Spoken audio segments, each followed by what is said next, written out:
المہیمن، مہیمن کے معنی تھے محافظ، ایسے الحفیظ، حفیظ کے معنی تھے نگہبان، ایسے الرقیب، رقیب کے معنی نگران۔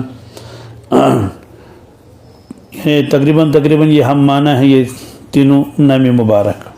تو اللہ تعالیٰ فرماتے ہیں لہو معقبات من بین یدیہ، اللہ تبارک تعالیٰ کی ملک ہیں، یعنی اللہ ان کا بھی مالک ہے اور اس کی ملکیت ہے، مخلوق ہیں۔ کون؟ وہ فرشتے جو انسان کے آگے اور پیچھے باری باری آنے والے ہیں۔ معقبات کے معنی آتے ہیں باری باری آتے ہیں، ایک کی باری ختم ہو گئی تو دوسرے آ گئے۔ تو فرماتے ہیں یحفظونہ من امر اللہ، یہ انسان کی حفاظت کرتے ہیں اللہ کے حکم سے۔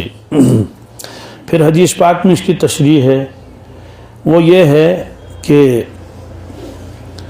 دن کے فرشتے الگ ہیں اور رات کے فرشتے الگ ہیں، ان کی ڈیوٹیاں بدلتی رہتی ہیں۔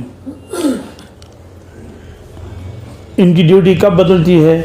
دن کے فرشتے جو ہیں وہ آتے ہیں فجر کی نماز میں، تو جو رات کو فرشتے ہمارے ساتھ تھے وہ چلے گئے اور ان کو چارج دے دیا ان کو۔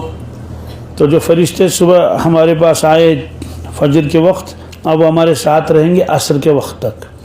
تو عصر کی جب نماز ہوتی ہے تو اس وقت جو ہے دوسرے فرشتے آتے ہیں، تو یہ صبح والے فرشتے کو، یہ دن کے فرشتے یہ چلے جائیں گے، اب وہ آئیں گے رات کے لیے، عصر میں ہی آئیں گے وہ۔ تو حدیث پاک میں ہے اللہ تعالیٰ ان سے یہ بھی فرماتے ہیں یا ملائکتی کیف ترکتم عبادی، میرے فرشتوں یہ بتاؤ میرے بندے کیا کر رہے تھے، آپ نے میرے بندوں کو کس حال میں چھوڑا۔ اللہ تعالیٰ کو تو معلوم ہے ہی، لیکن پھر بھی پوچھتے ہیں کہ وہ کیا کر رہے تھے۔ تو فرشتے کہتے ہیں اتیناہم وہم یصلون ترکناہم وہم یصلون، یا اللہ جب ہم یہاں سے گئے تھے تو وہ اس وقت نماز پڑھ رہے تھے فجر کی، اور جب ہم نے ان کو رخصت کیا تو اس وقت وہ عصر کی نماز پڑھتے تھے۔ یہ فرشتے بتا رہے ہیں۔ اب اس میں ایک لمحہ فکریہ یہ بھی ہے کہ آج بھی وہ فرشتے آتے ہیں، ظاہر سی بات ہے، تو قیامت تک کے لیے سلسلہ چلتا رہے گا۔ اب اگر ہم نے کوتاہی کی نمازوں میں، بالخصوص ان دو نمازوں میں، فجر کی نماز میں اور عصر کی نماز میں، تو فرشتے کیا کہیں گے؟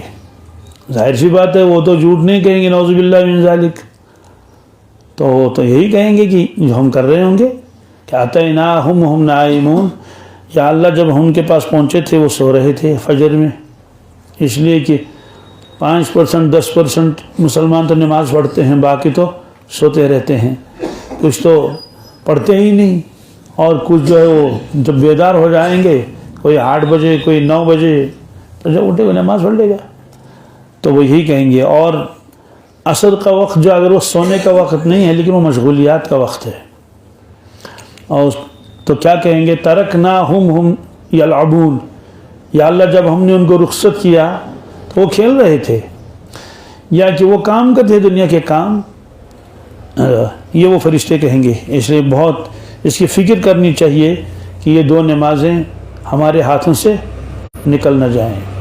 اور وہ روایت پہلے بھی آ گئی کہ صحابہ کرام نے عرض کیا تھا یا رسول اللہ صلی اللہ علیہ وسلم، کیا ہم اللہ تبارک تعالیٰ کو دیکھیں گے آخرت میں؟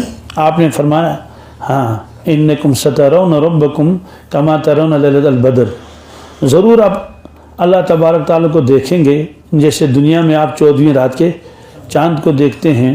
لا تضامون ولا تضاحون، اس کے دیکھنے میں کوئی رکاوٹ نہیں ہوتی ہے اور بھیڑ بھاڑ بھی نہیں ہوتی ہے۔ فَإِنِ اسْتَطَعْتُمْ أَلَّا تُغْلَبُوا عَلَى صَلَاةٍ قَبْلَ طُلُوعِ الشَّمْسِ وَقَبْلَ الْغُرُوبِ فَافْعَلُوا، رواہ البخاری۔ اگر آپ سے ہو سکے یعنی ایسا کرو کہ دو نمازوں کے لیے ہمت کر لو اور کمر کس لو کہ وہ نمازیں فوت نہ ہو جائیں، کہ ایک تو وہ نمازیں جو قبل طلوع الشمس، سورج طلوع ہونے سے پہلے، اور قبل الغروب، سورج ڈوبنے سے پہلے، تو ان دو نمازوں کا تذکرہ آیا خاص طور سے، ایک فجر اور ایک عصر، اور انہی دو نمازوں میں یہ فرشتوں کی تبدیلی بھی ہوتی ہے، اور انہی دو نمازوں کی اللہ تعالیٰ نے قسم بھی کھائی ہے قرآن پاک میں، والفجر قسم ہے فجر کی، والعصر قسم ہے عصر کی۔ تو والعصر کے اور بھی معنی ہیں، لیکن ایک معنی یہ بھی ہے۔ تو بہرحال اللہ تعالیٰ فرماتے ہیں یحفظونہ، یہ انسانوں کی حفاظت کرتے ہیں اللہ کے حکم سے۔ تو حضرت علی رضی اللہ تعالیٰ عنہ فرماتے ہیں کہ یہ حفاظت کرتے ہیں کہ دیوار اس کے اوپر نہ گر جائے، کیا دیوار نہ گر جائے، درخت نہ گر جائے، یا خود یہ آدمی کسی گڑھے میں گر نہ جائے، یا کوئی جانور اس کو تکلیف نہ پہنچائے۔ فرماتے ہیں کہ اچھا پھر دنیا میں حادثات ہونے نہیں چاہیے، درخت سے آدمی نہ گرے اور ایکسیڈنٹ ہو جائے۔ تو اللہ تعالیٰ اس کو فرماتے ہیں کہ جب اللہ تعالیٰ چاہتے ہیں کہ کسی شخص کو کوئی نقصان پہنچے جو اس کے مقدر میں لکھا ہوا ہے، تو فرشتے اس وقت پیچھے رہ جاتے ہیں، وہ اس وقت اس کی حفاظت نہیں کرتے ہیں۔ اللہ تعالیٰ فرماتے ہیں چھوڑ دو اس کو، اپنے حال پر رکھو۔ تو وہ واقعہ پیش آتا ہے، انسان حیران ہو جاتا ہے، وہ کہتا ہے کہ جناب میں تو اتنا ماہر ہوں گاڑی چلانے میں، اسکوٹر چلانے میں، آج تک کبھی ایسا ہوا نہیں۔ تو اس سے کہتے ہیں بھائی ہوا کیا؟ کہتے ہیں میرے سمجھ میں نہیں آتا ہے۔ اور کبھی ایسا بھی ہوتا ہے کہ ظاہری اعتبار سے کوئی پتھر سامنے آ گیا، کتا سامنے آ گیا، وہ پار کر رہا تھا تو کتے کے ساتھ ٹکرا گیا۔ خلاصہ یہ ہے کہ فرشتے ہماری حفاظت کرتے ہیں، اور اگر فرشتے حفاظت نہ کریں تو بہت مشکل ہے کہ انسان زندہ رہے۔ کیوں؟ شیاطین اس کے دشمن ہیں، جنات اس کے دشمن ہیں۔ تو لہذا اللہ تعالیٰ نے ایک نظام چلایا ہے اور فرمایا کہ مخلوق جو ہے وہ اللہ کے حفاظت میں، نگرانی میں ہے، اور اس کے لیے اللہ نے فرشتوں کو مقرر کر رکھا ہے۔